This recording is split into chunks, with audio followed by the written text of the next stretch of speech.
Hola la familia! On espère que vous allez bien. Bienvenue dans cet avant-match de Ligue des Champions, demi-finale aller contre l'Inter. Attention, attention. Là, ça rigole plus du tout Ouh là par là. contre. Du coup, le match aller est à Barcelone, je crois. Tout à fait, pas tout. Donc, on va évidemment parler un peu de ce match. Bien que ça va pas être un avant-match très très long, parce que moi personnellement, j'ai pas trop envie de m'avancer sur ce match parce que ça me fait un peu peur. Oui, Mais on va quand même regarder la forme des deux équipes comme d'habitude, des joueurs sur lesquels il faut faire attention des deux côtés. Et voilà, donc c'est un match de Ligue des Champions, donc à partir de là, les compteurs sont à zéro. Je pense que prendre en compte notre finale contre le Real Madrid ou prendre en compte les dernières performances décevantes de l'Inter Milan sont pas forcément à prendre puisque là c'est un nouveau match, c'est la Ligue des Champions, c'est deux équipes, deux nouvelles équipes qui vont s'affronter et surtout deux oppositions de style. D'un côté, le FC Barcelone de Hansi Flick, qui est un football très offensif, très pressing, mais qui prend pas mal de buts, mais qui arrive aussi à en mettre pas mal. Ça joue bien au foot et ça essaie de garder le ballon. De l'autre côté, l'Inter Milan de Simone Inzaghi, pardon, je vais y arriver.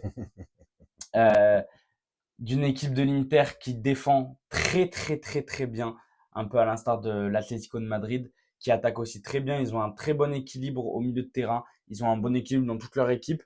Et voilà, c'est une équipe pour le coup équilibrée qui sur le papier peut faire mal au FC Barcelone de par son style de jeu.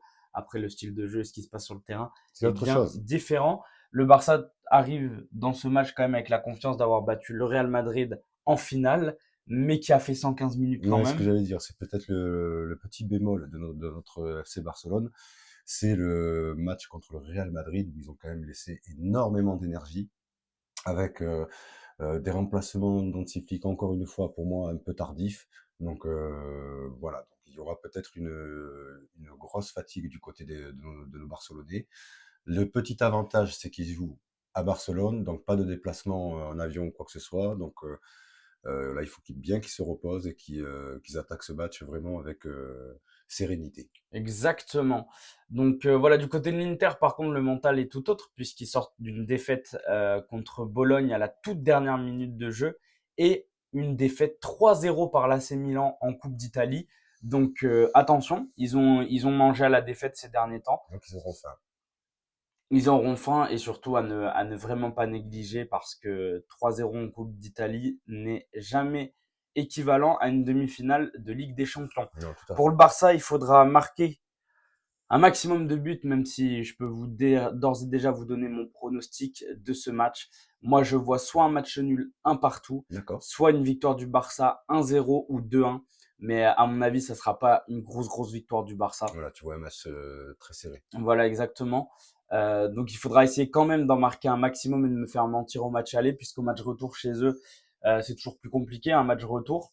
Et puis voilà, hein, c'est eux qui auront le match de qualification de toute manière chez eux, donc il faudra être vigilant. Et si on peut avoir un, voire deux buts d'avance en demi-finale, il faut y aller. Voilà, tout à fait. Alors, donc ce que je vais rajouter, c'est que justement notre équipe du FC Barcelone, souvent, ils sont là où on les attend pas. C'est-à-dire que sur des matchs où on pense qu'ils vont gagner à l'aise, ils gagnent avec difficulté. Sur des matchs que nous on estime être extrêmement difficiles, ils les gagnent haut la main. Cela dit, c'est une demi-finale de Ligue des Champions, donc je te rejoins sur le pronostic. Moi, c'est pareil. Bon, je vois pas un match nul parce que j'aime pas ça. Donc, je vois quand même une victoire du Barça, mais avec un but d'écart seulement. Ok, bah écoute, on verra ça. Du côté de l'Inter, apparemment Marcus Thuram n'est pas disponible, donc ça c'est une bonne nouvelle. Par contre, il y a leur buteur évidemment Lautaro Martinez, qui est une véritable machine à marquer du côté de l'Italie, et en général dans les gros matchs il répond présent. Donc bon, pour notre défense, c'est pas la première fois qu'ils vont affronter un gros attaquant comme ça, mais bon, il faut toujours être vigilant. Les attaquants ne sont pas les mêmes. C'est pas parce que tu arrives à museler un Guirassy ou un Mbappé que tu arriveras à museler un Lautaro Martinez forcément. Et puis après, bon, de toute façon, c'est une équipe de Ligue des Champions, donc pratiquement à tous les postes, c'est dangereux. Attention à Federico Di Marco aussi, très bon sur coup de pied arrêté. Nos coups de pied arrêtés, vous l'avez vu, défensif, c'est notre point faible. On prend un but comme ça contre le Betis, on prend un but contre le Real Madrid. Voilà, les corners, les coups de pied arrêtés, les coups francs, c'est notre faiblesse. Et cette équipe de l'Inter, eux, justement, c'est leur force, donc il faudra faire attention à ça. Voilà. Sinon, le Barça arrive quand même en confiance, comme on l'a dit. Il y a des joueurs qui vont avoir à cœur de faire un bon match. Lamine Yamal qui va être sur une continuité peut-être de maturité, de montrer les choses. Rafinha Voilà, qui je voulais en parler doit... Vas-y, justement. ben, je te Non, mais laisse la voilà, main non, alors. voilà, je voulais juste te dire ça. Je pense qu'on va avoir un grand Rafinha. Pourquoi? Parce que sur le match contre le Real Madrid, il a pas fait, je vais pas dire qu'il a pas fait un bon match, mais c'était pas le Rafinha qu'on connaît. Il y avait des absences, voilà, et donc je pense qu'il va avoir à cœur à nous montrer qu'il est un très grand joueur.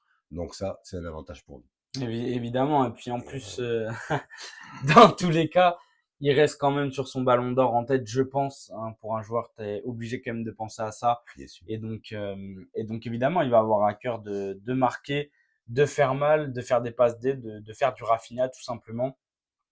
Et pour la composition, moi je pense qu'on va rester sur un classique. Je pense que la composition affichée contre le Real Madrid a bien marché. Mhm. Mis à part un joueur qu'il faudra changer, je pense que c'est Gérard Martin, parce que la demi-finale de Ligue des Champions, non. Non, il est pas prêt. Là, il va falloir Il arrêter est, il est les pas prêt pour ce bêtises. type de match. Mais je crois que potentiellement Baldé serait potentiellement à peu près prêt. De Alors retour? peut-être pas titulaire, mais il jouera.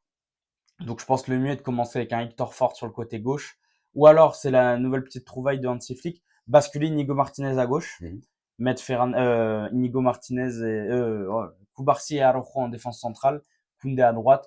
Le milieu, je pense, ça sera De Jong, Pedri et Olmo s'il arrive à enchaîner, bien que il a pris pas mal de coups. Ouais, En finale, ça m'étonnerait pas qu'on nous dise qu'en fait il a une gêne ou quoi que ce soit. il a pris cher, le pauvre. Mais Fermin a montré en finale contre le Real Madrid Il qu'il était n'y là avait aussi. pas de souci Mhm. pour les gros matchs comme ça. Et l'attaque qui a super bien marché. Lamine Yamal, excellent. Ferran Torres en qui on a une totale confiance maintenant pour remplacer Lewandowski.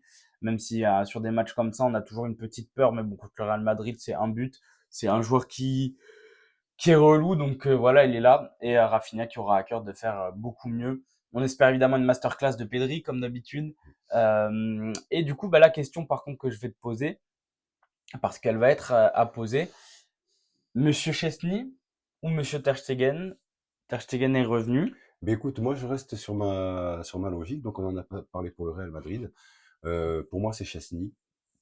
Et Ter Stegen, il faut qu'il revienne, mais la saison prochaine. Pourquoi? Parce que c'est quand même Chesney qui a contribué à toutes nos victoires. Si on en est là aujourd'hui, c'est quand même aussi bien grâce à Chesney, à ses arrêts, tout ça. Donc je pense qu'il mérite de finir au moins la saison, de jouer la Ligue des Champions et la Liga. Mais c'est mon humble avis. Je suis d'accord avec toi.